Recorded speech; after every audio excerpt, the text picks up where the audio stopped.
buying or not. Auto reconfigure.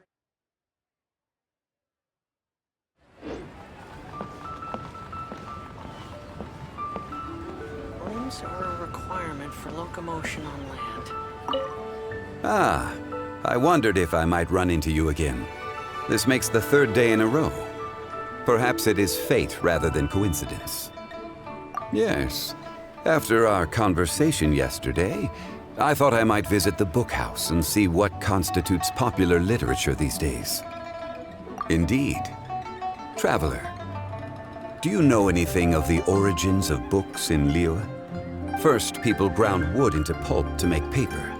For ease of reading, they began binding sheets together to make what we now call books. Later, they developed movable type printing to improve the speed and quality of production. Eventually, the technology developed to the point where books like those we see here can easily be produced in great quantities. There has been a proliferation of literary genres and works since that time. Traveler, is there any book from Liyue that has made a particularly strong impression on you? Oh, so you've read it too.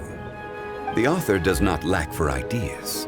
Sometimes they move in strange directions, and even I cannot claim to fully understand their meaning. But it makes for fresh and interesting reading material. A lot like reading somebody else's biography. Gods and adepti are far removed from the mortal experience. That they are difficult to portray in writing is no surprise. It is true that the Geo-Archon Morax would journey in the mortal realm from time to time. But there was not quite so much ostentatious shape-shifting as the books would have you believe. When the goal is to wander the streets undetected, donning an overly elaborate disguise is somewhat self-defeating. Such discrepancies illustrate the difference between history as it happened and folk accounts based on hearsay. The value of reading accounts penned by others is in the chance to view the world through their eyes. It is very often an unfamiliar sight, though never an uninteresting one. Ah, yes. A memorable work indeed.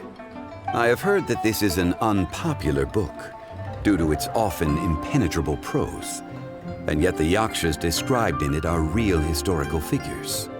They were loyal servants of Liyue. They lived through a bitter war and sacrificed much. All of Liyue, from harbor to chasm, is indebted to the yakshas for their protection over the years. I believe you have seen one of these yakshas in the flesh. Yes. These days he often appears at Dihua Marsh. He is given to solitude, but I suspect that he would not turn away a reliable companion such as yourself. Should you happen to see him, please, pass on my season's greetings.